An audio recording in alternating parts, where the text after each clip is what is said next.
Hello, everybody, and welcome to episode number 23 of the Biff Rugby League podcast. Thank you for all those that have listened so far over the last year, and thank you to the new viewers that are coming in every single week. Especially if this is your first podcast, this has been the most successful month we've had as a trio, and we just want to say thank you to all those that listen, that download, that like, comment, share, and interact with us on social media.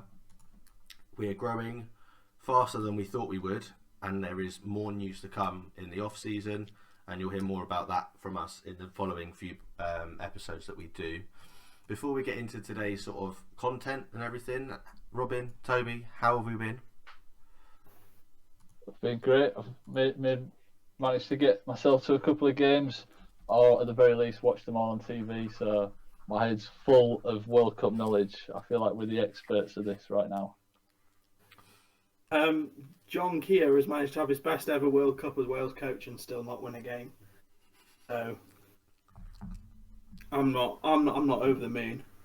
Rugby's been alright. I'm not laughing, I promise. I'm really not. I mean, we should probably crack on with the World Cup. We're going to go into the World Cup. We're going to do our power ranking. Well, we're going to discuss my power rankings. The lads had no idea I was going to do last week, by the way. I just did them as I was sat there and posted them, and they had no idea. So it was a bit of a shock for them when I released them last week. This week's ones were dropped yesterday, so if you haven't seen them already, get on the Twitter, go and have a look at them, and let us know what you think. We're going to discuss Leigh Leopards, Jake Clifford's move to Hull in a little bit more detail, and also news on the Southern Conference League and how that is being restructured next year and for the next few years, and how, if you're a club in the South, what you can do if you want to be part of that competition. But first off, we're gonna go through the second round of Men's World Cup fixtures, starting on Friday night's game, moving all the way through to Tuesday night's games. And the first game up was Australia versus Scotland, and I don't think anyone really expected it to be this bad, did they, for the Scots? No, I mean it was pretty obvious who was going to win this one, but I think the interesting thing was to see just how clinical Australia could be. Like, were they going to get complacent or cocky? Were they going to sort of like get distracted, start chasing those sort of like trying to pass the ball around a bit too much, like chasing the points? And I thought there was like a little bit of that from Cleary, but they quite quickly sort of got on top of that. And the fact that they managed to not concede a single try shows that they were in it for the full game. That's the only nil scoreline we've had in this whole World Cup. So I was really impressed from an Australian point of view, just like how professional they were. A lot of people have complained about the scorelines, but I think we're seeing like the world's best like really flex their muscles and put on a show for us. So I thoroughly enjoyed it. And I don't think Scotland really could have done anything differently about it, really. Like, they were just beaten in every single department. Yeah, Toby, what have you seen the game? Did you watch any of it, or have you just seen the score and gone, it's probably not worth watching? Yeah, I mean, I think I've seen a few of the tries be scored. I've seen Adokar rip them apart. I think it's weird, isn't it? Because I remember previewing Scotland, and we were sort of sat there going like 1-13. Or even 1-17, they're actually quite a nice squad. I don't really know what's gone wrong for them here. But, I feel like this is Scotland's a nation that drew with New Zealand about 6 years ago. So it is a bit of a shame. It was 2014, wasn't it? Sorry, Yeah, it was, about 8 years ago. So it's sad to see this. It feels like a big kind of regression in their sort of. The way they're bringing through talent and looking as a squad. So, but yeah, other than that, I think that you can see that Mal Meninga's very carefully selected his Australian squad to just be tough as nails and to not concede a point. Like, he's selected the hungriest players for the squad, and there was talk about why isn't Nico Hines in this 24? Why isn't there was some debate around like why would you take Campbell Graham when you don't really need centre cover, but you've only got two out-and-out wingers, all this kind of stuff. And it seems like he's managed to really put a statement out there now that no, I have picked the best possible Australia squad. Yeah, definitely. You look at the team, even though the numbers don't make sense and they're winding everybody up. You're looking at the team. You're probably looking at the best team in the world, and you're probably not even looking at one of the best Australia teams in the world. But it goes to show that it doesn't matter what sort of team Australia select at any World Cup; they're going to be dangerous. This is more. This isn't necessarily a well done Australia, you're the team to beat sort of performance. This is more of a we expected Scotland to put up a little bit more of a fight in this tournament than what they have done. A disappointing result to Italy, followed by a total capitulation against the Australians. And like you said, only 2 World Cups ago they were drawing and looking at like shocking New Zealand. But there is players missing. Danny Bruffer's retired. Lachlan Coote's injured. Campbell Graham's playing for Australia. Stephen Crichton has been selected for Samoa, and he was eligible for Scotland. There's players that you probably would have looked at this and gone, yeah, they would have got in this Scotland team easily had Australia been able, like, not needed these players. But like you said, they didn't need Campbell Graham, but they've selected him anyway. Do you reckon we've selected Campbell Graham because, one, not just because he's good enough, but two, it means that he can't play against us in the group? If that is what they have done, then that's highly cynical and not, that's really not fair. But at the same time, if you're Campbell Graham and you think that Australia has done that, then you know you're not going to get played. Then he's got a bit of a responsibility if he wishes to represent Scotland. So yeah, I hope that's not true. Yeah, I kind of hope it's not true as well. But like you said, like we've said, this is more of a disappointing result for Scotland than we need to sit up and take note of Australia, because we've been taking note of Australia forever, and we know they're dangerous, and we know every single player in their team would get into any country's team in the world. Like, no other country in the world is going to say no to any of them players in their squad. Does that make sense? Like, yeah, totally. Even maybe Samoa turned down Munster because they're happy with Luai, but whatever. Does that and maybe like Toto instead of Campbell Graham and things like? There's probably a few countries that turned down a couple of players because of the players that they've got in their squad. Moving on to Saturday, the game that I thought was going to be quite a nice game to watch. Italy had beaten Scotland. Fiji had come off a disappointing result against Australia. I thought this was going to be a really close game, and I predicted them to beat Fiji last week, did Italy, and I was very, very wrong. What a dominant performance from the Fijians after 2 disappointing games in a row. Yeah, they've managed to bounce back, haven't they, and put together a really good performance. I think they did rely heavily on Kikau, and I think that against stronger sides, no disrespect to Italy, that strategy wouldn't be as a very effective one. So that's something that maybe pads out the scoreline a little bit in their favour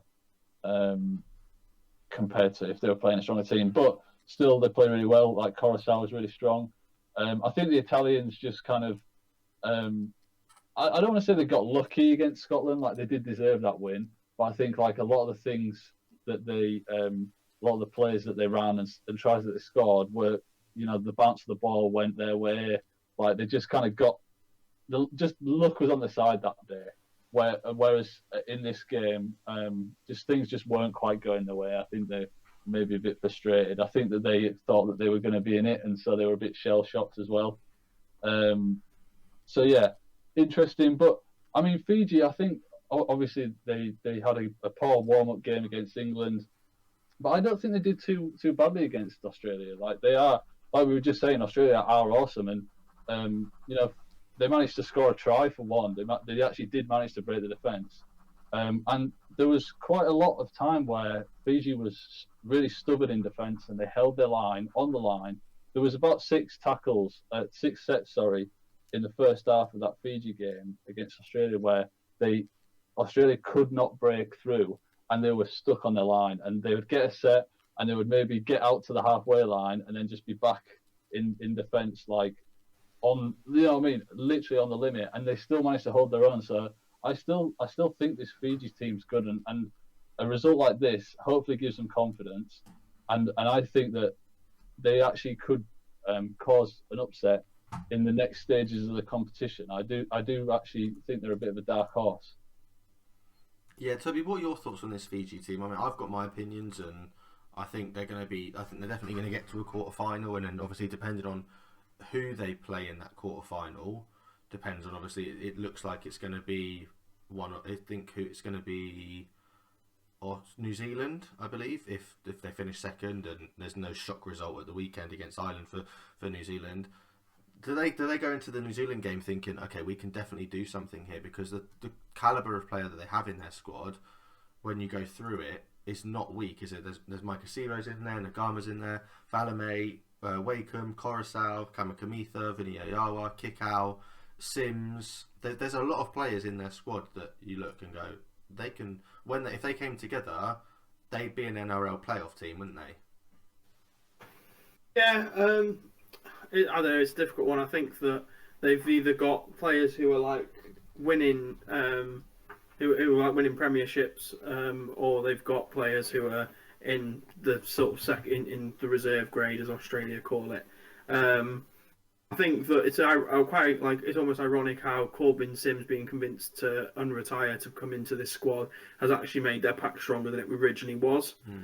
I think that's actually quite a positive for them. I think that they do have to rely on their big, they have to get the ball out to Sivo, Nakama, Kikau, I think, and Coruscant. I think those four players have to touch the ball more than any other player, and I think they do have to play through that. So I think they might become a bit readable. But it depends. But they did actually look like they were clicking quite nicely here.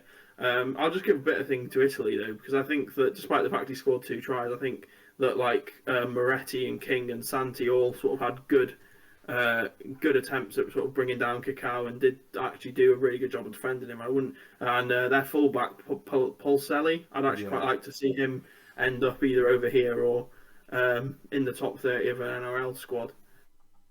Yeah, it'd be really nice to see. There's a lot of players in both teams that you'd like to see, in a lot of teams really, that you'd like to see playing for quite a few people. I mean, Polselli plays for the Sunshine Coast Falcons over in the Queensland Cup, and it'd be very nice, like you said, it'd be very nice to see him play in those positions. With that Italian team, they've come out and said the majority of this squad will be in their 2025 squad in 3 years' time, because this is what that's the World Cup that they're building towards. You're looking at Campagnola, Lapori, Mason, Moretti, Palumbo, Parata, Santi, Tramato. They're all young players playing in a team together now, and in 3 years' time, especially if they're playing in the qualifiers and the European Championship games, which I believe a lot of these lads do, they'll be a very strong team. And there's obviously the Johns boys aren't in this squad. They could be in the squad in 3 years' time as well, when they've got a little bit more sort of development behind them. It's going to be, I think, in 3 years' time we can be looking at this Italy side and going, okay, maybe they'll make a quarter final, and yes, they will win more than just the one game. Yeah, they kind of do, sort of seem to be on the opposite trajectory of Scotland in many ways. Yeah, and it's like we were saying last week, have people looked at this and gone, oh, I don't want to play for them because Tedesco's not playing for us this year? I think a lot of the older lads have gone, look, if this is the sort of way you want to run the international team and prepare for the next World Cup, I'm not going to be at the next World Cup, so I don't see the point in me being in this squad, because for the sake of 3 games, it's not going to help the development of the team. You want your core of players to be together all the time, and I think we'll get onto Tonga later, but that's kind of what Tonga have done with their squad and their young 1, 6, 7 and 9 that have impressed so far. The second game on Saturday is the England-France game. I only watched the first 50 minutes of this, and I wasn't particularly impressed with how England were playing, and I know that the England squad themselves and Sean Wayne aren't impressed. That it's being called a 6 out of 10 performance, but Victor Radley has come out and said this squad can win the World Cup. It's either, yeah, we're going to win it, or okay, we're going to get battered by Australia and New Zealand. It's one or the other. There's no in between with this team right now, is there? No, I think that maybe that's Victor Radley just, he's not going to come out and say we're terrible. Do you know what I mean? I think there's a certain amount that you can be honest and say yeah, we've got room to improve and stuff. But maybe he's just trying to drum up a little bit of belief there. I'll be honest, I sort of underrated this England team, and the way they played against Samoa, I was really impressed, and I thought maybe I should give them a chance. But this France game for me was, they played well for maybe 40 minutes in total of the game. I think there was the lapse in concentration that happened at the end of both halves was just against a really big clinical side like New Zealand, Australia, etc. will lose you a game. Like you can't play at the international level for 40 minutes, even 60 minutes, even 75 minutes. It only takes one lapse in concentration, and that's it. It's game over. Which is so. I wasn't really very impressed with the game, like you said. I think there was we scored a try. John Bateman scored a try off an Elliot Whitehead forward pass. Yeah. Which, if that hadn't gone our way, there was Whitehead. I think Whitehead scored the try off the Bateman pass. I believe it was. Oh, yeah, my mistake. So that was early on in the game. So that points early on are kind of worth more in a way because it sort of affects the mental battle. Yeah. But there was also a France try that when I watched it on the TV, I couldn't understand why it wasn't given. And obviously, I didn't hear anything blow up about it afterwards. So it must have been a no try. But imagine for a second that they had scored that. If you swing the points round by 12. All of a sudden, it's not that impressive of a victory. It's still 18-12 to France at half time instead of 18-12 to England, and it's a totally different discussion at half time for Sean Wayne, isn't it? Exactly, and the French side are good. Like they've got quite a few Super League players in there. We spoke when we were going through the squads about how most of that team comes from two sides, Toulouse and Catalans. So there's a lot of bonds that have already been made, combinations that are working, a lot of synergies. So I think that they're quite a solid side. I feel like they play well together, and they're they seem like they have got each other's backs. So England did have a challenge, but this should have been. They should not have let in as many points as they did. I just think maybe we rested a few, but it was quite disappointing for me to see that result, that the way that they played. Yeah, Toby, I know you're not supporting England as such in this World Cup, obviously, but if you were to look at from an England hat, put an England hat on for a second, this game showed you what England's best squad is, doesn't it? Ryan Hall's, yes, he scored 2 tries, but he's not Tommy Makinson. Mark Sneed kicked 7 conversions, but he's not going to play. He's not going to start ahead of Jack Welsby. Thompson, Oledsky have played really well. McIlroy and Ackers, you know that they're going to rotate at hooker either way. Ackers made some mistakes at hooker and defensively, and I was in the same position as the commentators on the day. I thought he'd been hooked after 5 minutes. He'd been on, made a couple of errors, and I thought he'd come straight off. But McIlroy had come on, and they were playing the two hooker system instead, and it sort of solidified England a little bit. For you, where do you see the changes in this team to make it a bit stronger? Who do you think steps out for the quarterfinals? Now that England have got there, who do you think steps in and makes this squad a World Cup winning squad if they get that far? Well, what's the update on Callum Watkins' injury first? I believe he's out for a while. Right, so they're going to have to figure out something at centre. I feel like maybe it'll be a John Bateman into centre job. And then, I think otherwise, he'll just be out of the Greece games. I think he'll be back for the quarterfinals. By the looks of what I'm reading, he'll be just out for the Greece game. Yeah, in all fairness, I expect it to pretty much be the team to more or less read 1 to 17 from the quarterfinals, with the exceptions of Ryan Hall and Dom Young, as in because Young will be in there instead of Ryan Hall in that sort of 1 to 13.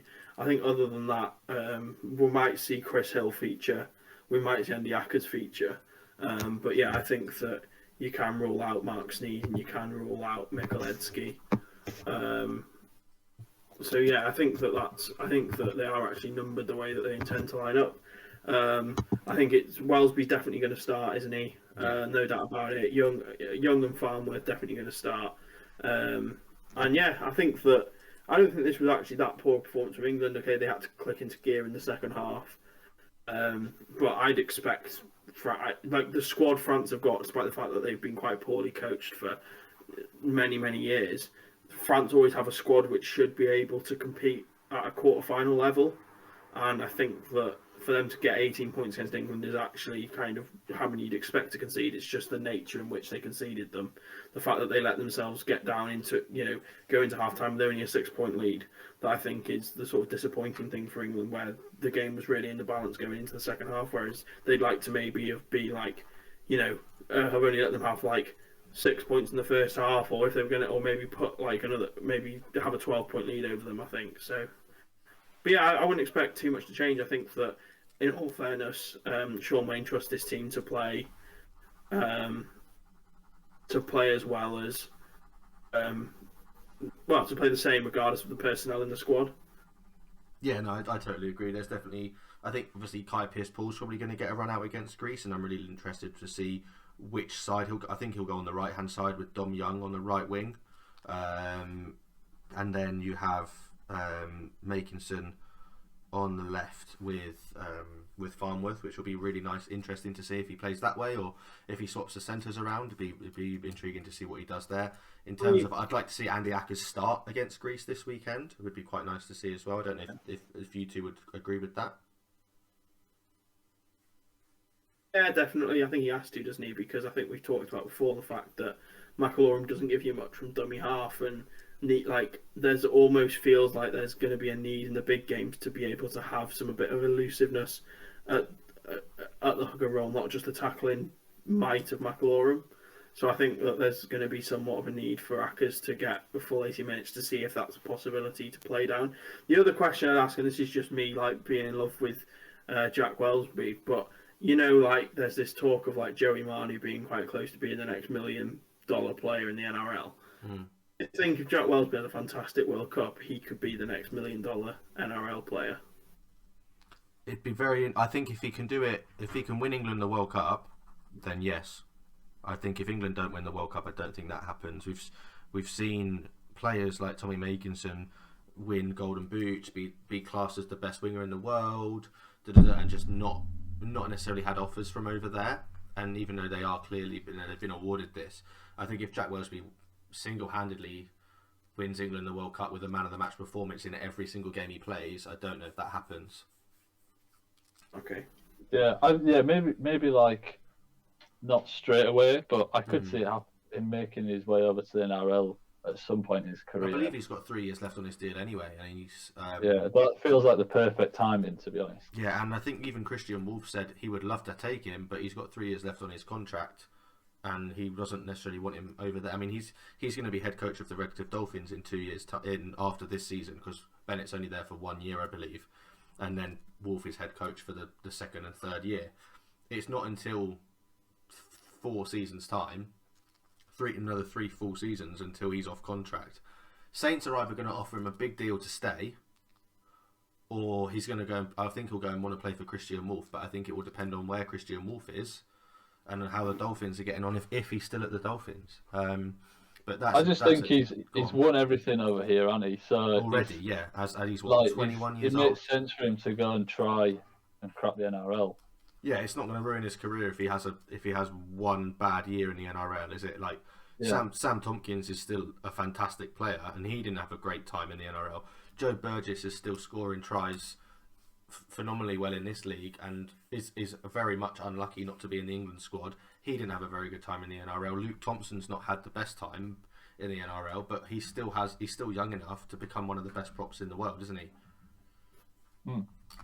So moving on to the third game of Friday night, the game that I was at in Hull, New Zealand 68, Jamaica 6. Before we get on to how good New Zealand were, which I didn't think they were amazing, I'll be honest, Jamaica scored their first ever Rugby League World Cup try. It went to Ben Jones-Bishop, who was playing his 300th career game of Rugby League.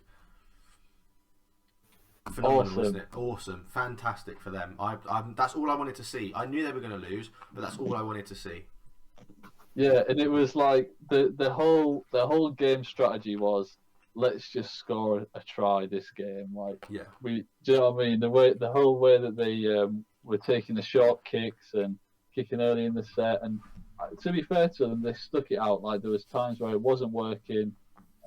Like you could see frustration on some of the players when they were like, "Oh, we finally got the ball back," and then they realise they've got to chase it 40 meters downfield and defend another set.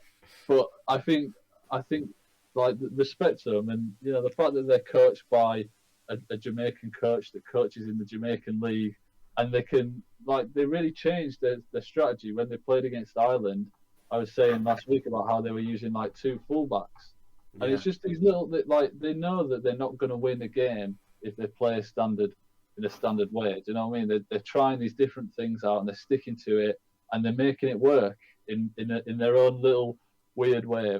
So, and I really respect that, and I was jumping up and down when I saw them score that try. It was like a proper like, are they gonna get there? Like the ball's just sat up perfectly. Like, can he get there? He towed it on, did he? Jones Bishop towed it on, and then it's just yeah. chased down to the line, and it's just like, come on, and he got there, and like to see that celebration and see how much it meant. I can only imagine what it was like to see that in person. It felt like there was 400% more people than what there was in the stand. I think there was like less than 7,000 people there apparently, according to the attendance, or just about around 7,000-8,000 people. It felt like there was 28,000 people. It was so loud, and we'd moved. We were sat at the end that New Zealand were attacking in the first half, and we'd seen all the tries, and we were like, well, I don't know if they were going to see much, so we just walked down and we sat on the end that New Zealand were attacking in the second half. We literally just walked along the seats, basically just walked, because it's you can walk around the whole of the MKM stadium. You just like that nobody can really stop you from going to one place to another.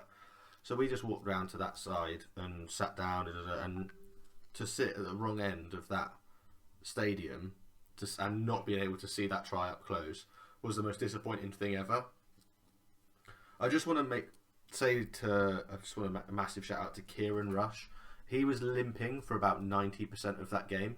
I think he's gone into this World Cup injured, and to play, he's not even played a Super League game. He's played 12 senior games of rugby league, 1 at Swinton, 11 at Rochdale, and he's played 2 games in the Rugby League World Cup. Like he is really, really impressed me. Just his sheer determination.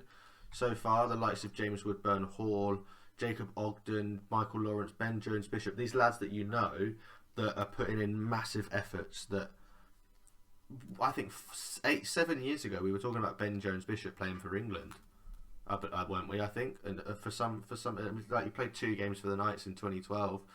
When he was at Wakefield, he was really, really good. When he was at Leeds, we were like, oh wow, this kid can do something. And then obviously he dropped off, got injured.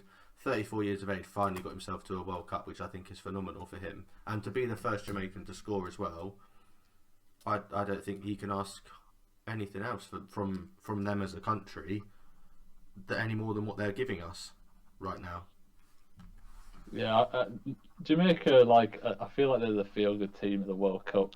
I went and watched a game, watched them play the England Knights. I think it might have been 2 years ago now. Yeah. And it was in Leeds, and they had like the steel drums, and like they lost that day by quite a lot. But there's just something about a plucky side that just doesn't give up, and they just got their attitude in the right place. And like you said about Kieran Rush, he was so outsized in both the games that I've seen him in now. But like they just carry on, don't they? They're determined, and I just hope that this like inspires the next generation of Jamaicans to get involved, and they can cement themselves as a solid international team and one day get that win that they deserve. Yeah, Toby, have you been impressed with what you've seen? Obviously, we know that they haven't won games and everything, but there's a reason they're not bottom of my power rankings, which obviously we will explain that. I'll get into why certain teams are in certain positions in a bit, but I've been really impressed with every single player that's pulled on a jersey. Like even Siobhan Bailey, when you look at some of the when you go through the Jamaica Rugby League Facebook page and stuff, and you see what positions he's played in, he's being asked to play like second row and prop in this World Cup for Jamaica. When he's playing in Jamaica, he's playing centre or like half back sometimes. Like, these guys will just play anywhere as long as they've got that Jamaica shirt on, and it's really nice to see. Do you think with Dom Young in that team, they could have maybe shocked like Ireland or even Lebanon if because they'd have just shifted the ball to Dom Young, wouldn't they? And he would have just ran through people. But do you think he would have made much of a difference? No, not particularly. I think it's we've seen like one-man teams before. I.e. like James Tedesco with Italy, and like he was in a position where you get even more ball in hand than you do when you're on the wing. And it doesn't do much to help the sort of winning cause. Maybe they get an extra 6 points or maybe even an extra 12 points, but that'll be about it. I think that it's a hard one for me where I say because Jamaica, there is a reality that Jamaica are going to go home without winning the game and probably only scoring 12, 18 points in the whole tournament. Is what does it actually do for Jamaican people watching the game? But I know that for rugby league fans, it's something that's really interesting. There's a really good story and a really good part of the World Cup.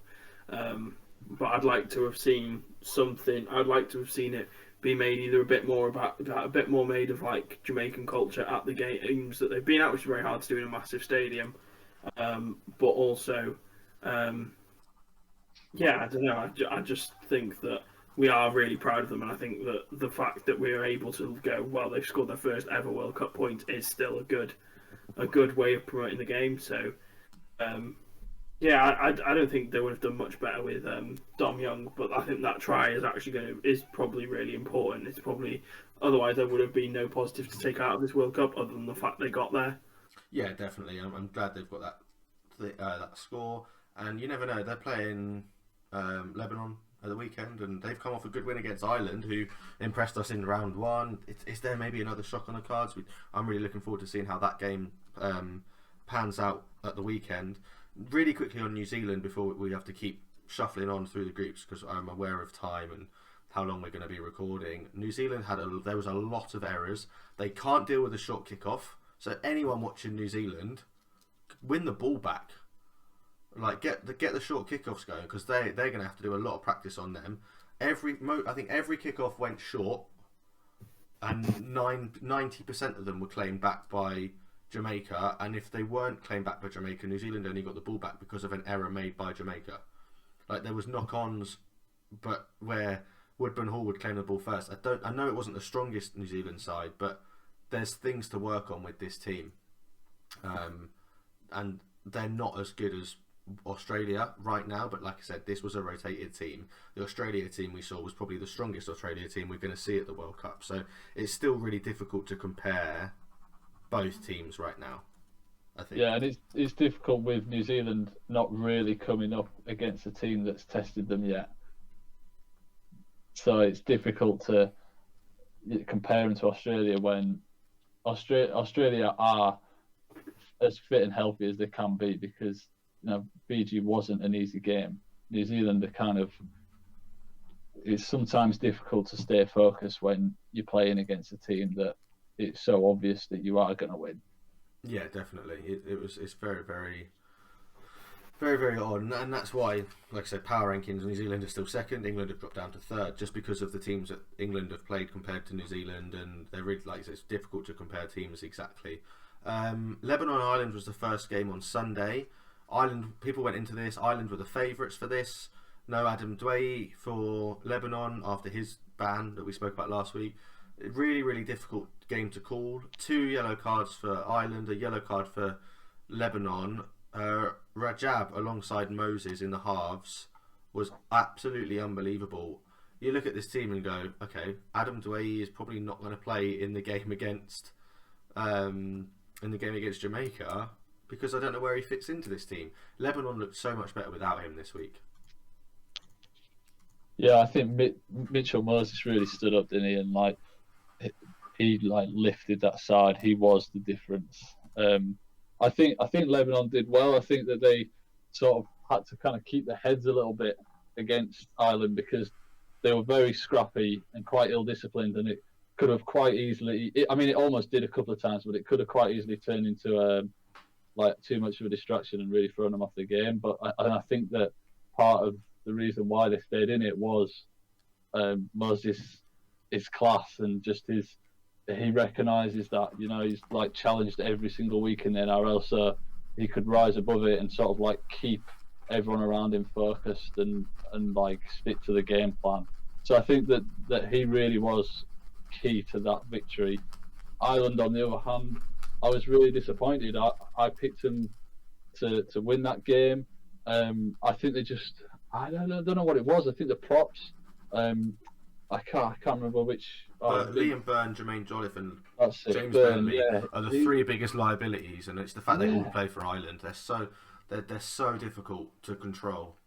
It's just like so unnecessary. They just wanted to like inflict pain on the Lebanon, and you know there's a balance in there. Like, yeah, you want hard hitting props that are gonna make it difficult to, you know, like smash them when they've got the ball, and then equally when they're in attack, they're also hitting the defensive line hard, and you know, getting under the skin a little bit is part of the game. Intimidation is a useful thing to exploit, but I just think it was too far the other way. I think that they were like looking for trouble, and the player would break down and they'd be like grabbing shirts and pushing and shoving and you know, feigning injuries and trying to milk penalties, and it's just like everything was wrong. And I think it just really threw Ireland off the game, and where Moses kept a level head and sort of led his team, I didn't really see that from Keary. I think he sort of just let it happen and was happy to like stand aside and not sort of like drag anyone out of it, and sort of calm people down. And maybe that's kind of, you know, I don't think that helped. So yeah, a bit disappointing, but a good game to watch. Like, you know, it was a scrappy game, but you know, you could tell there was passion and you know, desire, and yeah, it was just a good group stage clash. And you know, the next time they play each other, that they'll be talking about this one in future games. Yeah, definitely. And Toby, that's what I was going to speak to you about. It was lined up to be Ireland favourites, Lebanon going into it after like, Ireland. If Ireland win this one, could there be a shock on the cards? Do you know what I mean? I think if Ireland did Ireland win their first game, yeah, they did. If Ireland had won, they'd have had a quarter final. Like, do you think there was Luke Keary going into there playing alongside Joe Keys, Brendan O'Hagan? I didn't think anyone played particularly badly, other than the three forwards that just didn't want to do anything but hurt somebody. You look at Luke Keary; he made a lot of mistakes in that game. Like, he shot out on Moses, and Moses made him look silly. And Lebanon scored 2 or 3 times because Keary was just shooting up on him really, really quickly. And it's someone like that. As I'm looking at Keary going, you're meant to be the main guy in this team. You're meant to be the guy that everyone looks to for reassurance, and you're the one making the silly mistakes in the defensive line and causing that dog leg. Did you see that? Do you think it's more? Is that why Keary is playing for Ireland in this World Cup and not for Australia? Because also because Munster and Cleary are so good, but Keary is just known to make some slight errors defensively, isn't he? There is that, but I also think that he doesn't trust the teammates around him, whereas Michael Cheika plus Mitch Moses have, like, you know, they're willing to say, like, you know, trust the man on your shoulder, and they're willing to do it. And I think we're once again seeing what happened in Italy, Scotland, where we look at players who are playing at perhaps a level that we'd consider more professional, but reserve grade in Australia has better players in it than our fringe Super League and top end Championship players that are making up most of the sort of home nation squads. Yeah, definitely. It's really interesting to see, and very much interested to see how Ireland deal with New Zealand on Friday at Headingley. That's going to be a cracking game. I'm going to bring an Ireland flag as well, just to let you know, Robin, just so you're aware of that. I don't have a problem with that. Moving on, the next fixture was Samoa versus Greece. Samoa turned up, didn't they? By the way, I know Samoa turned up, but Greece, again, the tries they score are just unbelievably good. I think if you're doing a top 5 tries of the World Cup at the minute, 3 of them are from Greece, and they've only scored 3. Like, I think it's 3 or maybe 2 they've scored, but they've scored some cracking tries, the ones that they have scored. But Samoa showed up, didn't they? Luai showed up. Tim Laffey, how good is Tim Laffey on the international stage as well, by the way? Yeah, I think it's important for Samoa to, like, bounced back from that England defeat, and they sort of like they've tipped the scales in exactly the opposite direction. So I mean, what their points difference must be almost zero, which is It's 14 now. France's is -2. So I mean, basically, whoever wins that game will get the obviously will get the other semi-final. We'll get the other quarter-final spot. But that's a huge game at the weekend coming up. that is. I'm looking forward to that one. Unfortunately, I kind of picked the wrong game, so I'm in Middlesbrough before, but I can't. Yeah, that is going to be a good game, Samoa France. But yeah, it was. I think, like you said, Greece. They're another like plucky little side, and they're trying different things out. Like the tries are good. I actually think that we've like uncovered some talent, and I know there'll be people in Australia that follow the reserve grade a bit more closely that know these guys are good, but Mason and Campola. Sorry, wrong team. No, the Greek side. You're loving the Italy team. Yeah, no, I know who you mean. No, Mitsias, yeah, Mamouzelos. yeah. He's put some massive hits on. So Yeah. I feel like we're like I remember in the 2013 World Cup, that was when England was introduced to Masti Masoi, and he came over to Saints after playing for. Was he playing for Samoa? I can't remember. I believe now. he was in that World Cup. Yes, and Nagama came over after his performance for Fiji. So I'm hoping that maybe a few of these guys hang around and like add a bit of flavour to like the Super League after this. Yeah, Toby, what have you made of this Greek team so far? Like, I mean, obviously 2 losses, but they've probably been one of the along with Jamaica in that sense. They've not necessarily expected to win in the story that they've had coming into the World Cup. It's been really, really nice to see them play this well, hasn't it? Yeah, absolutely. I mean, I think that they once again managed to find the story in a team who weren't going to win much.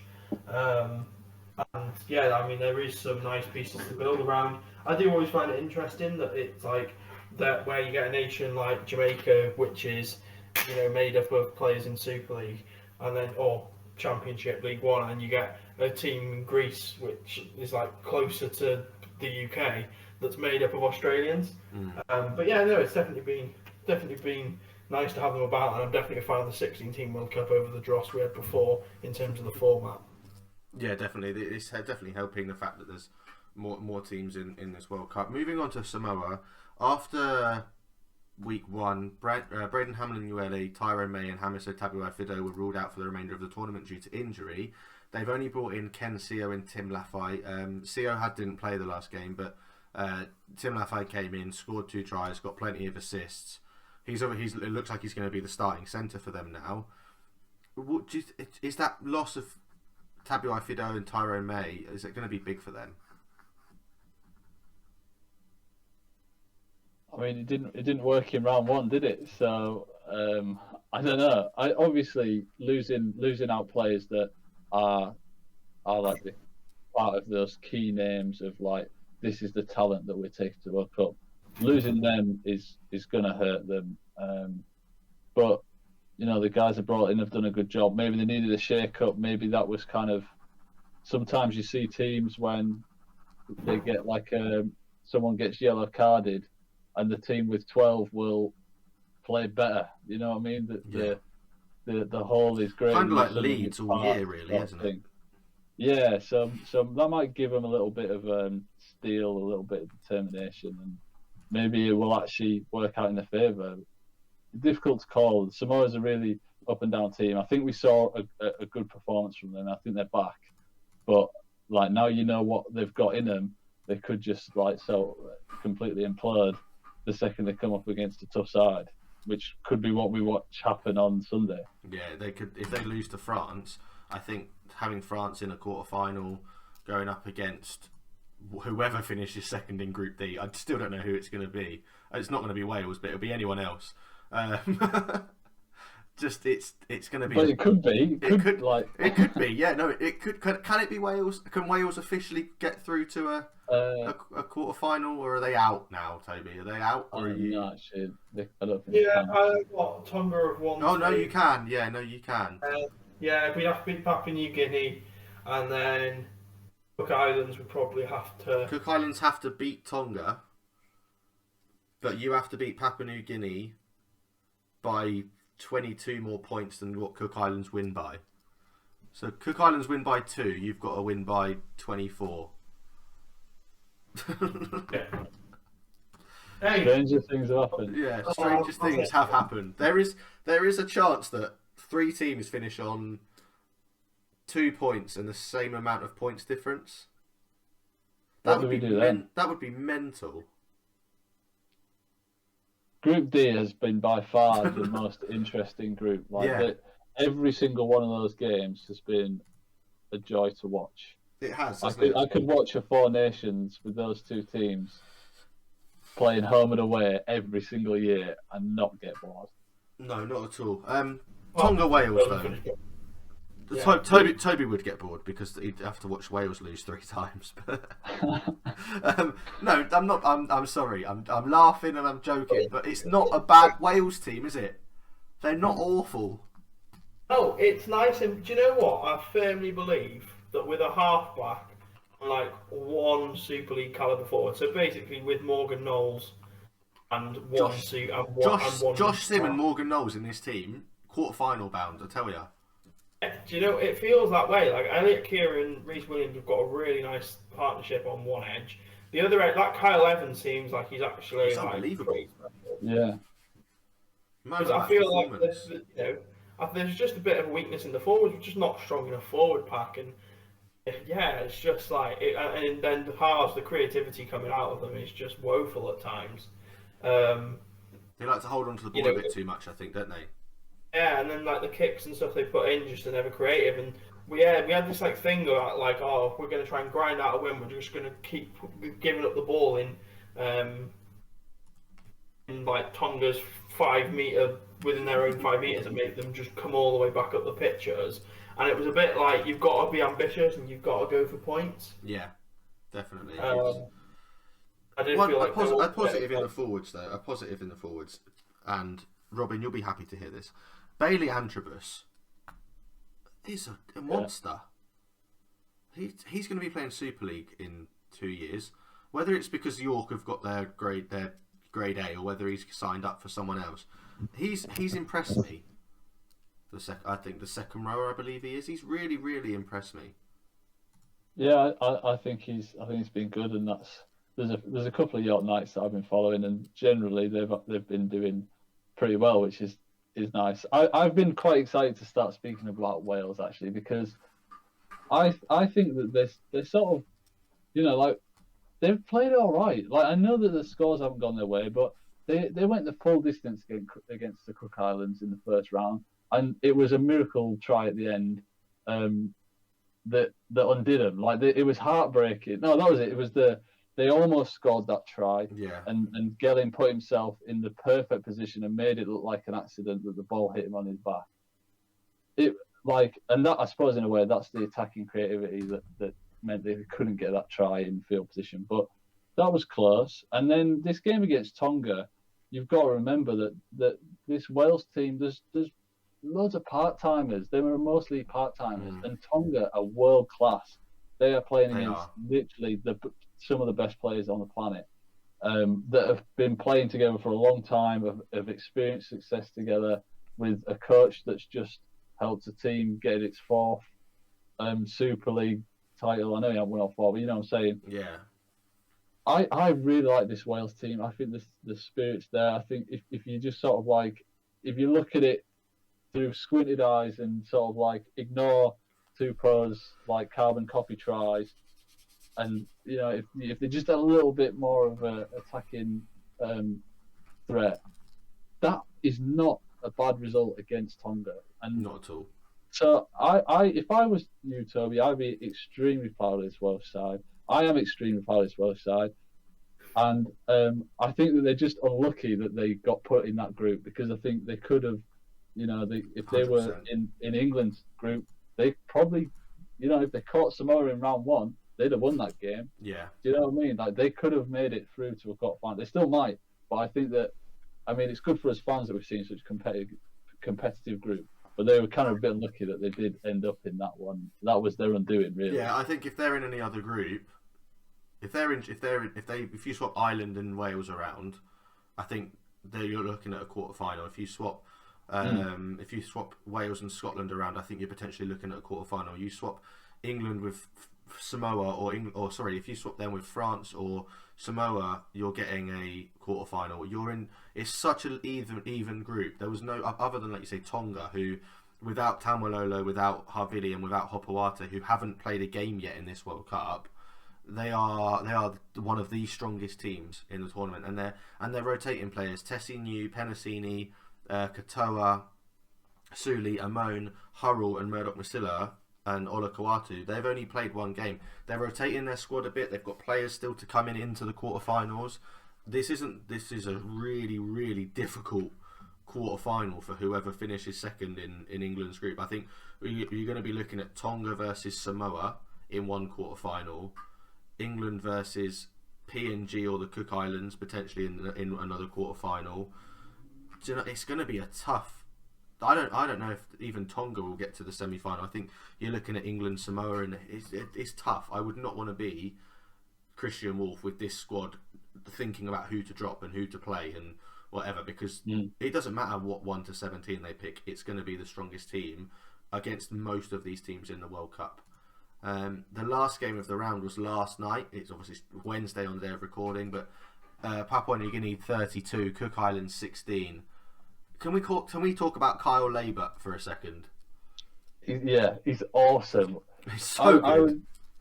I think he's great. I think he's just like any Super League club that needs a 6, sign him up, because he's the full package. Like, he's got a great kicking game, a great running game. He's always crisp with his passes. Puts himself in the right place. His defence is good. Like, he's put on some good shots, and he doesn't sort of get bumped off. Like, he's great. I like you sent a message into the group chat, like, saying how excited you were about him, and like I've never heard of him. Another one who's just like announced himself on the international scene, and I like this whole Papua New Guinea side are really exciting. The way that they play is really aggressive. They love a big shot. They're busting tackles. They can pass it. They can catch the kicks, and I'm just like really enjoying watching this PNG side. It's going to be interesting. Like we were just saying, it's going to be so interesting to see who gets that next spot between them and Cook Islands. I think that they're good, and I'm kind of a bit gutted that they're playing England, or if they do play England in the next stages, because I would have wanted them to see them go further. I want to see Papua New Guinea take on New Zealand, take on Australia, Fiji, stuff like that. Like they're a really exciting and entertaining team to watch. But there is still a chance that if PNG Tonga this week, right? Isn't it? No, it's PNG Wales. PNG Wales. So, I mean, if Cook Islands shock Tonga and PNG beat Wales, we could be looking at Tonga versus England in the quarterfinals if things don't go the way that Tonga want them to go. It is, like you said, this group is so close and so interesting. This Papua New Guinea side is so good as well, and they haven't had Adeni Gebi or Xavier Coates play a minute because of their injuries that they've picked up in training. They have put Jimmy and Gutlick in. Roderick Tai. Them two wingers in Gutlick and Tai are so impressive. So impressive for me. Reece Martin's got 22 points. How heartbreaking was it for Reece Martin last night? Why did he break his streak? 41 conversions in a row. Joint first. Joint with 2 other kickers. I can't remember the kickers that he's with. For 41 kicks in a row. 42nd kick, misses it. The kick after is from exactly the same position, and he nails it. And it's like, how heartbreaking is that? I would not have wanted to be. I was heartbroken for him yesterday. I had a feeling that might have been what happened, because obviously I sort of remember people talking about his streak, but I couldn't remember if it was still going on. And when he took that kick and he missed it, the whole squad had like hands on their heads, like cursing, like and so I sort of thought, oh, hang on, did I just witness this streak end? I hadn't missed a kick from July. Toby, I know we were poking around and going, okay, this is not not a bad group for Wales to be in. Are you kind of glad that some of these other teams are not necessarily have got everybody available? I mean, Tinarau Arona, Dylan Napa haven't played for Cook Islands. Gebby and Coates haven't played for PNG. Taumalolo, Havili and Hopawati haven't played for Tonga. Like, are you kind of glad in a way that you're not playing their full strength sides? I guess maybe it would change my attitude towards Wales if they did put their full strength sides against us, wouldn't it? Because I think that in response to sort of what Robin said, like I am quite proud of them, and I feel like this is the first time in a World Cup that I've seen that in my lifetime that I've seen Wales perform at the level of the talent they have. I think there is still a little bit of like annoyance for me around the fact that we made conscious decisions not to be creative, which I think that we're not going to win a game that way. But at the same time, they've made pretty much every tackle you could ask them to make, and they've really done a good job of making games competitive and giving you like a moment where you think they're going to win, or at least draw. So yeah, I think that maybe I am grateful in that way because I have come out of this World Cup going like that's probably the best Wales performance we could have asked for. Yeah. Maybe they could have got that drawing try against the Cook Islands, and then it would have been the best. I think that was on, and I think that we messed it up. So yeah, I think that's maybe the only way that's the only sort of thing. But otherwise, I think that Wales genuinely did come into this ready to be competitive and with an idea of what they were going to do to make that happen. And I am quite proud of them. So yeah, and there's players that we've mentioned Bradford Best and Tyson Frizzell, so we won't get into them. But you're talking about the halfbacks that potentially you should have had, and if you wish you had a halfback. Both Lewis Dodd and Harry Smith are halfbacks that are eligible for Wales. Unfortunately, Lewis Dodd we know is out injured. Harry Smith, I believe, there was talks of him being in and around the England squad. Would it have been nice to see one of those two in there? Do you think that would have made the difference for you? Potentially, honestly, like I think that it does come down to that point where you needed a half-back to get the ball and just decide and make a quality pass out wide. I find it interesting that Elliot Keir got given the 6 shirt to play at left centre the whole time. I feel like maybe Elliot Keir at 6. When I saw he got given the 6 jumper, I genuinely thought that might be something that would work. Yeah. In regards to a bit more creativity and a bit more quality in the halves. So yeah, it's been. I have actually been a little bit sad to see Ollie Old and Josh Ralph as a starting pair. Although Josh Ralph tweeting Andrew Voss asking if he was commentating on the game has actually cheered me up quite a lot and made me like him even more. Yeah, I mean, Vossi is just.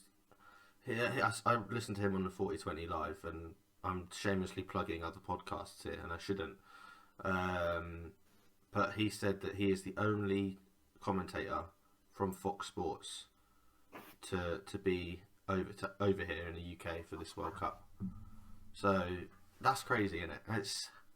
You'd have thought it's a World Cup, like there should be a group of you over here, but no, he's the only one from Fox over here in the World Cup. It's power rankings time. You two have seen them. Toby was like, Brad, you've posted the wrong one. I was like, I haven't posted the wrong one. I was just reminding people what last week's ones were. I promise I didn't post the wrong ones yesterday. But we'll start at the top. The top 4, my most powerful countries in the World Cup so far. Australia up 2 to first. New Zealand are the only team to stay where they were last week, still in second. England dropped 2 places to third, and Tonga rise 2 places up into fourth. Thoughts on those 4 teams for now? Are we kind of happy with the top 4 teams in this World Cup so far? Yeah, I think. Yeah, I guess I agree. I mean, I don't think Tonga have been as good as they could have been. I feel like we've still not seen the best from them, but I'll accept it. I'm happy to move on to the more interesting teams. Yeah, there was one thing I was going to ask is that obviously New Zealand and England have both won 2. They've both won 2 quite comfortably, but New Zealand's level of competition hasn't necessarily been as high. Would you have potentially accepted England second and New Zealand third based on the level of competition that both teams have played? I mean, yeah. When you look at New Zealand's first game against Lebanon, it wasn't the most convincing, and they had a lot of pretty poor attacking plays towards the end. They were just sort of like losing the ball constantly. I don't think they completed a set for the last like 20 minutes of the game. So yeah, maybe they're sort of like cruising a little bit, and I don't know. It's hard. Like I'm still. I've only just learned what a power ranking is, all right? So I'm still getting my head around it. I was waiting for you to admit it. Yeah, I'm still getting my head around it. I guess when you look at it, like New Zealand haven't played the strong sides, and we haven't yet seen a performance like we saw from Australia.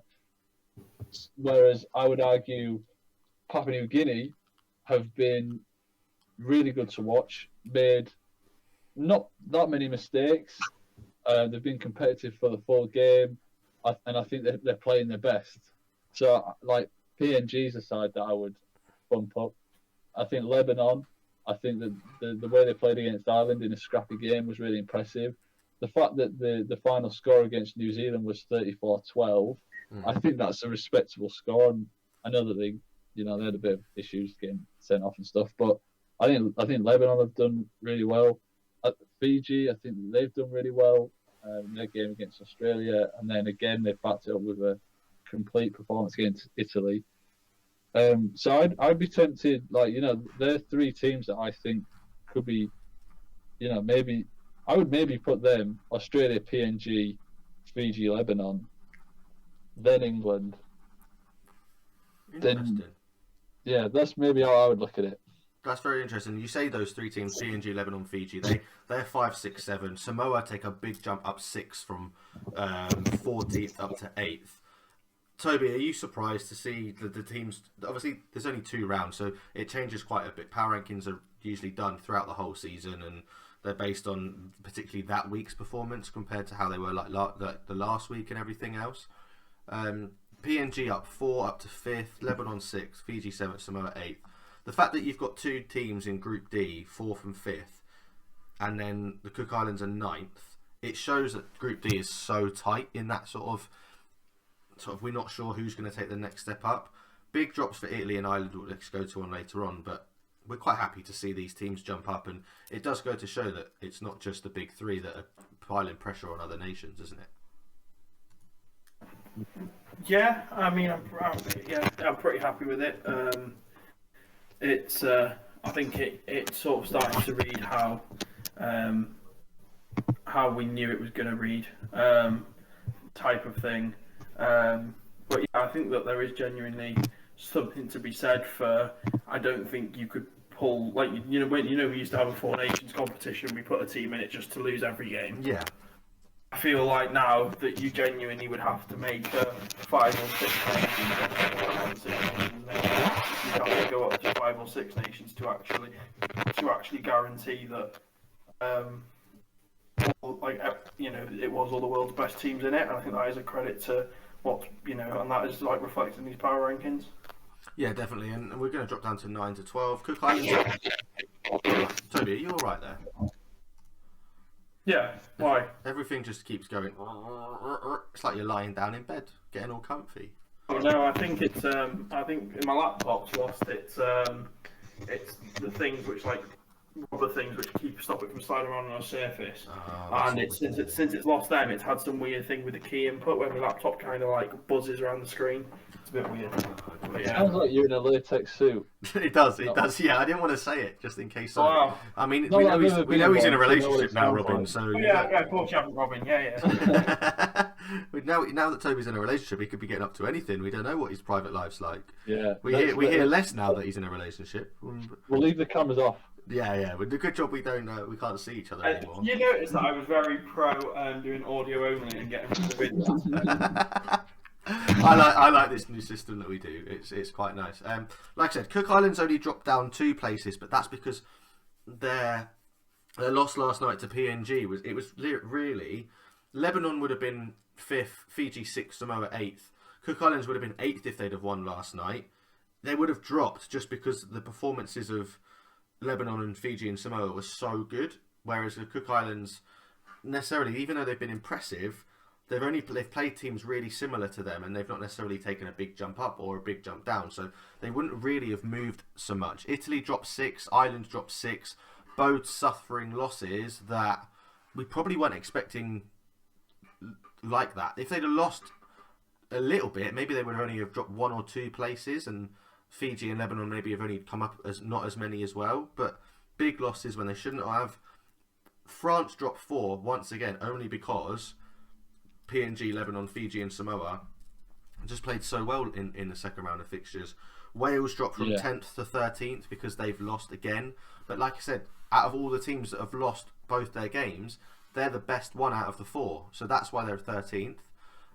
Yeah, I'd be happy to bump Ireland below France and Wales. I think both of those two teams played against stronger opposition and made a really good show of it versus Ireland, who, you know, we thought were going to win that game and, you know, let themselves down really.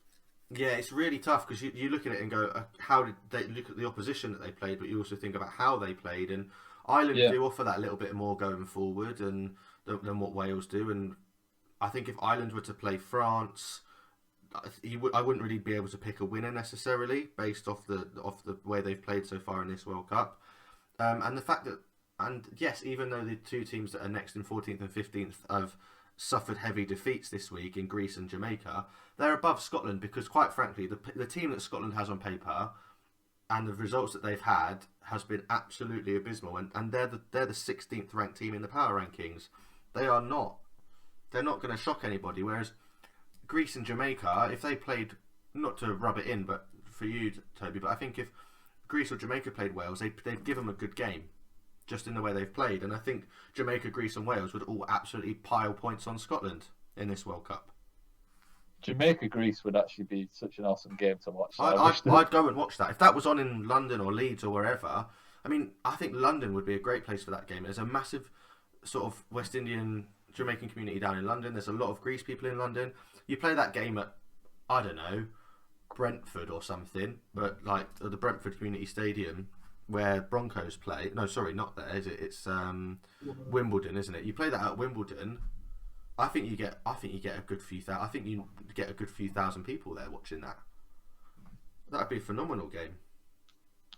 Yeah, I mean, I did sort of see something in the week, like people suggesting that like the teams that are now knocked out of the competition could play some more matches. You know, like a bit like a shield. Yeah, was it you that mentioned that last week, Toby, or was it you, Robin? One of you mentioned it last week. I was about to talk about again was like the fact that, could you imagine if we went from here and we were able to see Scotland, Italy, Jamaica and Greece, or Scotland, Italy, Jamaica and Wales as a little 14 competition? Yeah, they played in like a shield and then, or a plate, and then the teams in third would go into their own semi-final and play for something else. You're making more fixtures, aren't you? And teams would want to play that. Do you know what I mean? Yeah, well, it almost like it wouldn't work if it was like a bigger World Cup, but with more, you know, where more teams were sort of fighting for the second spot, and then you've just missed out. It's heartbreak, and then it's like, oh, you've got to go play this meaningless competition, which you're clearly the best in. But that's actually not the case at all now. No. Like, it would be really competitive, and it's a chance to get a first win on the board. It'd be a chance to play in front of, like, probably play in front of a bigger crowd, because you could tailor those games more to specific audiences. Yeah, definitely. You tailor them. Like you said, if you were to have Scotland Wales against each other, you play that in the middle of the two countries, or even play it in one of the countries. Do you know what I mean?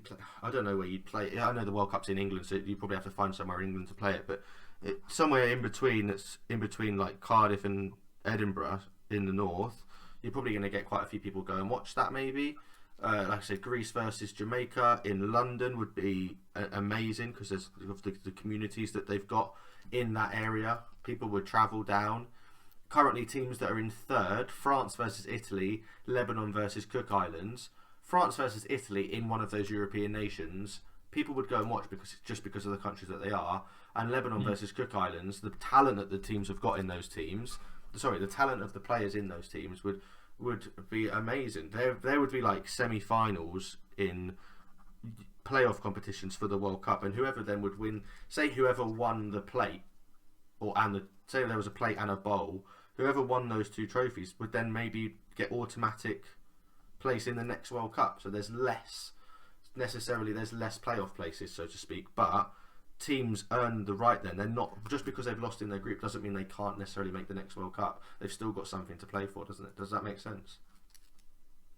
Yeah, and I think like hopefully this sort of makes, like, you know, we're always pushing for more international fixtures, like the game's crying out for it, and this World Cup has like proven that. I think the home nations that we've got, and when I say home nations, you've got to think like really the Italians are made stronger by the Australians, Lebanon is made stronger by the Australians, Greece by the Australians. So if the Australians aren't willing to travel, which I kind of would understand, but really we could be organising like Ireland, Wales, Jamaica, Scotland, France, and England. There's 5 teams there that could be playing each other regularly in the off season. I mean, in a way, England, like if we made that a competition, if we made that a 5-team competition, it's pretty obvious who's going to win it. So it would almost be more interesting to have just Ireland, France, Wales, Jamaica, Scotland, and Italy. And in Italy, if they've, you know, if yeah, I suppose even if they can't get the Australians over there, they've got in their team. Yeah, if they could, that's an interesting 6-team competition that we could organise every single year in this country, and well, the countries there in and around Northern Europe wouldn't be too expensive to run, and would help those nations develop and get stronger and build their brand and give the players that international experience. I just hope that's what we get out of this World Cup in the long run. Yeah, and looking at the European Championship, the current way it's worked, you have England in 2021 not in a competition. They're NA, they're not applicable because they're not in the European Championships. But I think if you're going to introduce the sort of competition like the sort of Rugby Union Six Nations is, you need to put them in there for a bit. France, Ireland, Italy, Scotland, Spain and Wales are Group A. So that's their Six Nations, that's those teams, which is really interesting to see Spain in there when everyone else is in a World Cup. Group B is Serbia, Greece and Russia. Group C is Germany, Norway and Ukraine. And Group D is the Netherlands, Czech Republic, Malta and Turkey. I mean, the amount of rugby league games that Malta play, that's really pushed them up the world rankings in that sense. But now you look at the groups now, and apparently England have been given an A. France, Ireland, Italy, Scotland, Serbia, Spain and Wales are all A. Germany, Greece, Netherlands, Norway, Russia and Ukraine are B. And then Czech Republic, Malta and Turkey are C. So I don't know how exactly they do it or how they put them in and whatever, but both Serbia and the Netherlands have been promoted. Serbia got promoted from B to A, and the Netherlands have been promoted from D to B. I don't understand why they've not gone into C, but there's no D groups now. They've sort of changed it up a little bit, and it's all been moved around. But then you look at who's won these European Championships. 2018 was France, 2015 was Wales, 2014 was Scotland. Before that was 2012 was England Knights. Before that, France 2011, Wales 2010, Wales 2009. Then it wasn't played for 4 years, where France won it in 2005, and then England's main team was in it 2004, 2003, and before then. So I mean, there's ways that you could take those countries and you could go, okay, we're going to have 6 groups of 6 or 2 groups of whatever it is. To sort of make just fixtures around, and it's a rolling like 3-year competition, and the final is 2 years before every World Cup. So the fight that it's done 2 years before every World Cup, and whoever wins Group A, is it 2 groups of Group A win it, 2 groups from Group B? Do you know what I mean? You could literally draw those teams randomly, like they do European Football Championship qualifiers, and then those teams who win those groups, it could be literally randomly drawn. No tier systems, nothing, just randomly drawn it. And they'd have to qualify. Teams that automatically qualify, but you're looking at those European teams, it looks like England are the only European team that might qualify for the next World Cup through the quarterfinals. So then all those other teams need to go into qualification system, but it's always the same teams because then they're all in different groups. So I think if you mix the groups up every year, then it becomes different, doesn't it? Yeah, I think like England, the English, we always complain that Australia doesn't play games. New Zealand they are better, to be fair, but we always complain that there's no one for us to play. Yet France gave us a good game, and I reckon if we had a 3-game series against France every couple of years, France would get stronger, and before you know it, that you've got a second powerhouse in Europe. Yeah. I think that we sort of have a bit of a responsibility to play against these nations and put fixtures on and give them a chance to challenge us, because I think we can't complain about Australia prioritising state of origin when we're not willing to play Wales and Scotland and France that are on our doorstep. Yeah, it's crazy, isn't it? It's definitely something that IMG have to look at and go, okay, where are we gonna improve this international game? Moving on from the exiles, that's no better. That doesn't develop anyone. No, that doesn't help anybody, does it? Because it's not an international side. It doesn't help anybody at all. We need to move on from the international game into sort of the club game a little bit. An announcement from the Southern Rugby League Management Group came out yesterday. A restructure of the Southern Conference League has come out, and I'm going to read the statement to you now, just as it loads. Following a planned review of the Southern Conference League on the conclusion of its third full season, a decision has been made by the management group to move from its current 2 regional divisions into 1 Southern Premier Division. As such, the management group are now accepting applications from interested clubs from across any of the current Southern leagues. This includes all existing clubs. The competition would aim to provide playing opportunities that pit the best clubs from the regional leagues against each other on a weekly basis, a higher intensity and level of rugby, and potentially a longer playing season for those who wish to play at a higher level. It is hoped that the proposals will also allow the regional leagues to flourish, as new teams will be able to enter the competition without the fear of having to play the well-established teams. It will also reinvigorate those leagues, as new teams will have an opportunity to win their competitions, which may have been dominated by the same teams over the last few years. Basically, a bit of insider knowledge. This is because the West Division has been very, very poor in terms of the quality and the amount of fixtures played. Plenty of teams have pulled out of fixtures over the last few years. All Golds are the only team, I believe, that haven't pulled out of a fixture in this season. Swindon have, Torfine have, Valley Cougars pulled out of fixtures when they were in it. Devon pulled out of fixtures this year. Cornwall pulled out of the league completely when the Cornwall team went into League One. They were like, oh, we're going to enter this league, and then they dropped out. So really difficult for the West side, and I understand that because of the travel. But now that this is basically going to be the East Division plus the All Golds, but there's teams that might not want to be in it that might just drop down a level, which will be really, really interesting to see. Yeah, kind of what I'm hearing from that is that there's growth in the southern areas because they're able to create this new tier on top and fill in the spaces below with these new teams. So to me, it sounds like good news. Yeah, good news in terms of the fact that they've decided to scrap the regional side of it. It's going to look very much like the Women's Super League South. That first year there was a West Conference and an East Conference, and then they combined this year to make one whole league, and teams only travelled and they only played each other once in terms of you travelled away to a team, and then next year they'll come to you, sort of thing. So next year you'll see Bedford will travel to Bristol, but Cardiff and whoever else will Cardiff and London, I think, will travel to Bedford to play, if that's the way I've read that correctly in terms of next year for the women's game. And it's going to look very similar in the new Southern Premier Division. So yeah, once we know more and what teams are going to be in that, obviously we'll give you more information as well. Jack Clifford announced as a new Hull FC halfback. Quickly, Toby, your thoughts on that for Hull FC after the loss of Jake Connor? I mean, it's quite nice because he sort of partners up with Tex Hoy at Hull. And yeah, there's a bit of a Newcastle link there. I actually think that this whole rebuild's going relatively well. There's some young Australian backs coming in, and there's a lot of young forwards who have had their chance due to injury over the past couple of seasons, still looking to come sort of, make their way onto the big stage. So I think that it's the start of Tony Smith's rebuild, and if we look at how what he managed to do with Hull KR at the start of his tenure there, I think that there probably is a positive trajectory in sight for Hull now. Yeah, definitely. Really, really interesting to see. I mean, we spoke more about the Huddersfield side side last week, they announced the signing of Nathan Peach during the week, which means their squad is even stronger than what we said. Oh, their squad's going to be good. They just need a hooker.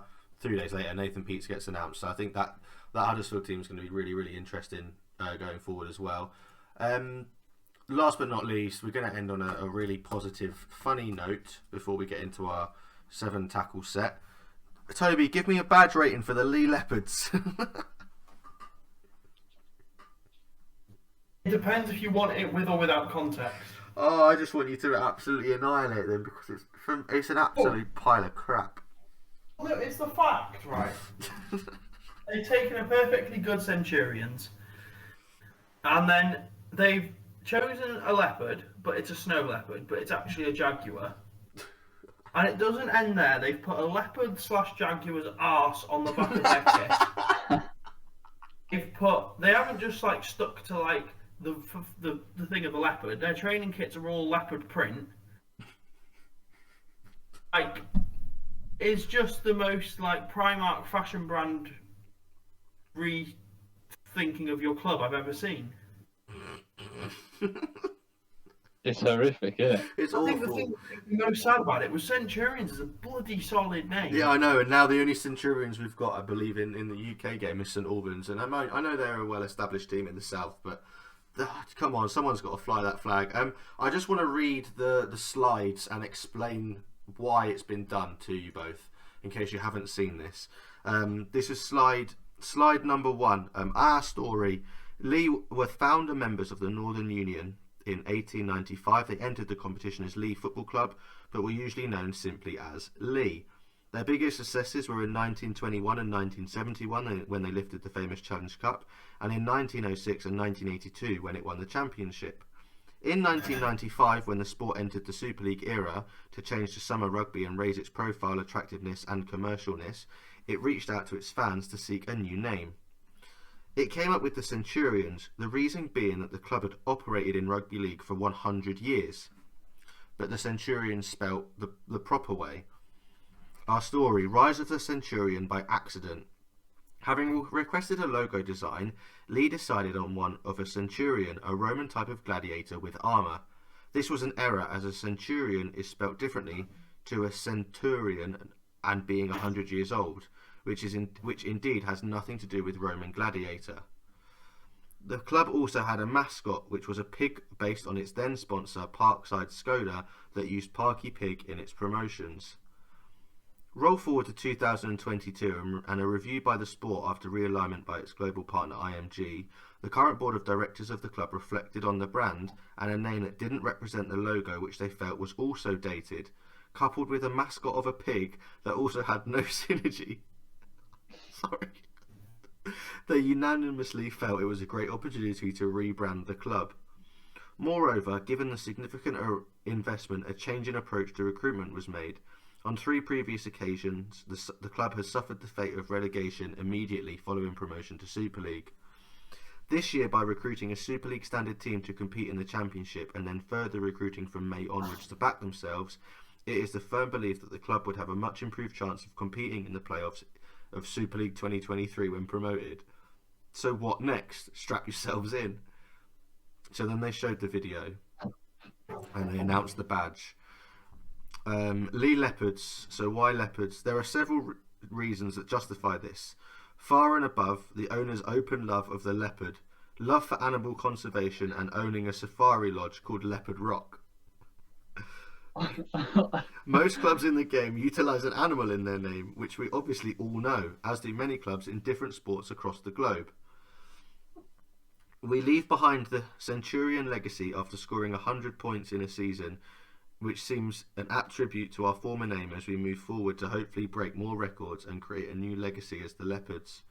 The leopard is an animal currently not represented within rugby league in our competitions.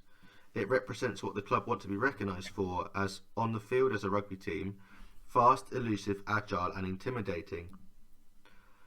From the 2023 season, the club will operate a men's Super League team, a women's Super League team and an under-15s and under-16s development team, as well as continuing the fantastic work of its learning disabilities rugby league and physical disability rugby league teams as we continue towards an academy and category A status.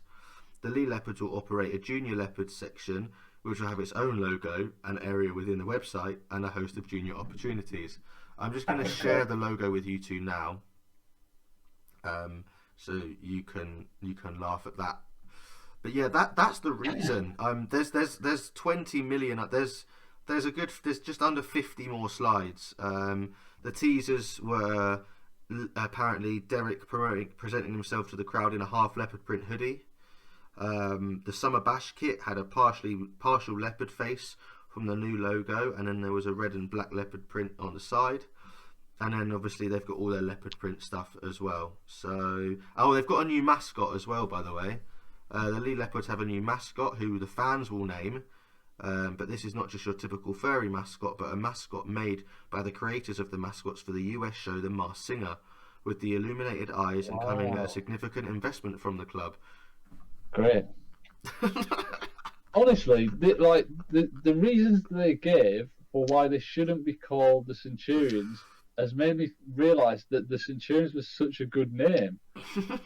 I like that it was like a little play on words about them, rebranding after 100 years. They accidentally finished on 100 points. Like it's a good round number. What is wrong with that?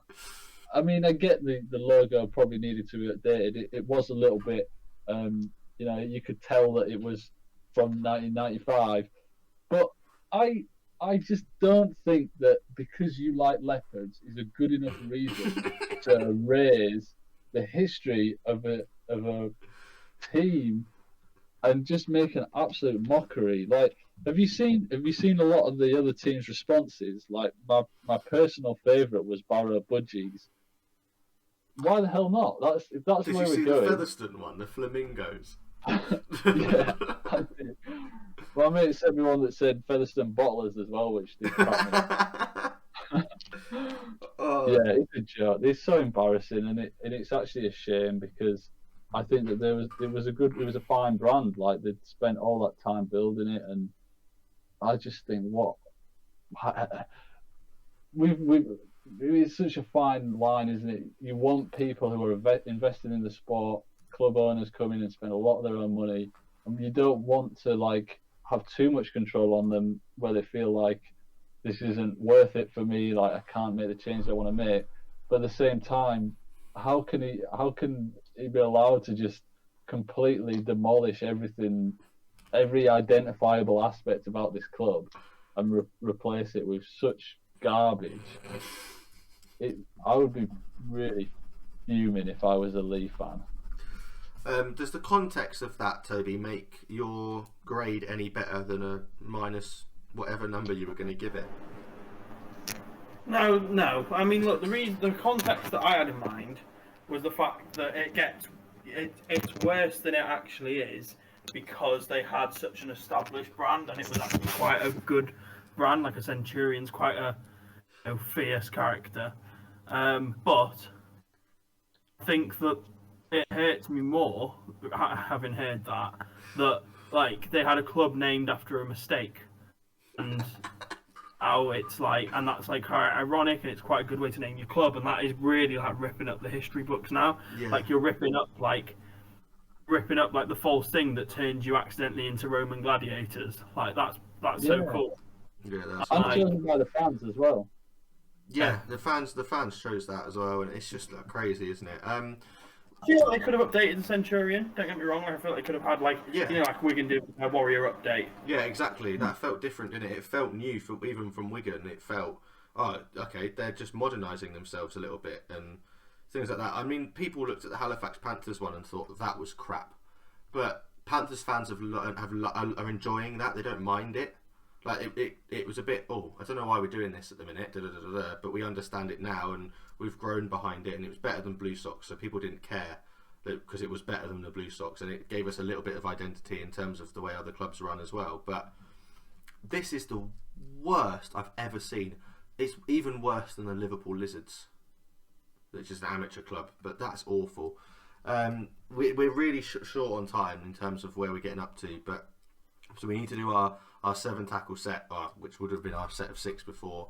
Current scores: Robin on 90, I'm on 87, Toby on 85. It's really, really close. Toby had thought he'd lost weeks ago, but he's coming back strong. First game up, Friday night, New Zealand versus Ireland, a game that me and Robin will be at, and I can't look past the Kiwis. Yeah, I've got to pick New Zealand as well, but I still think that it's going to be an interesting test for them and a game worth watching. 100%. I think Ireland, with no Jermaine Jolliffe and potentially no Liam Byrne and potentially no James Bentley, they're going to really have to step up and play. Like Jermaine Jolliffe will take a ban in this game, so if they need to get a win on the board, don't they? They do, but I'm taking New Zealand as well. We have discarded the England-Greece game just because we're all going to pick England, so we took that out. Next up, Fiji versus Scotland. Fiji for me. Yeah, it's got to be Fiji. I rate them. I want to see big things from them, so I'm going to back them. Is it 3 from 3 for Fiji? Yeah. Australia versus Italy, another one. I think sort of it writes itself. This one, doesn't it? Agreed. The next few though, they're going to be tough. A game we spoke about, Group A. Whoever wins this game will get the quarterfinal spot in Group A, and then we'll go on and face likely Tonga in a quarterfinal. For the fact that they're going to be playing Tonga in the quarterfinal, I can't look past Samoa for this one against France. No matter how well France played against England, and like you said, lapses of concentration, I think France are going to catch Samoa when they really didn't want them. Anyone would have rather had them on week 1. Yeah, I agree. Unlucky for France, but yeah, the class of Samoa, I think they're going to hit their stride and demolish them. I'm taking France just to try and claim a point back, but I probably agree with what you two have said. Oh, interesting. Another team that haven't won a game in this World Cup so far is Jamaica. They're going to face off against Lebanon. People are saying this game's going to be really interesting, especially after Lebanon. Well, like you said, Lebanon played well against New Zealand, and then they demolished Ireland. They are a really strong squad. Jamaica aren't necessarily playing badly. They're going to probably score another try in this game, and I really hope that they do, and I hope it's not a walkover. But for me, I can't look past Lebanon on this one. Yeah. Who's going first? Todd. Go on, Toad. Just said me neither. I'm with you, Brad. Okay. Yeah, I agree. I think Lebanon are too good for Jamaica, but I think this is Jamaica's chance to, like I said, get some more points on the board. Yeah, Tonga versus Cook Islands. We've seen this is a tough group. We probably had the best games. All the games that have been good have featured both PNG and the Cook Islands. Cook Islands Wales was a cracking game. Cook Islands PNG was a cracking game.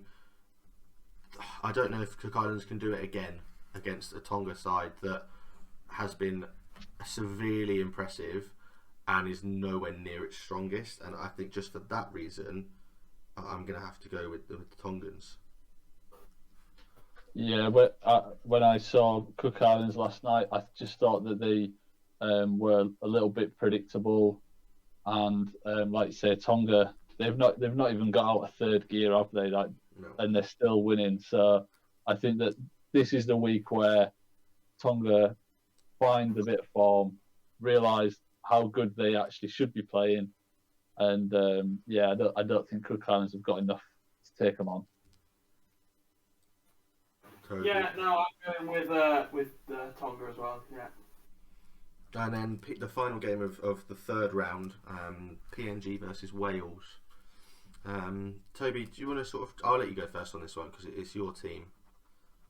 You know what? We've played so well throughout the whole tournament that I've got to hope that we can get our first win since the 2000 tournament, and I will back Wales reluctantly, but come Ryan Beef, come on the boys.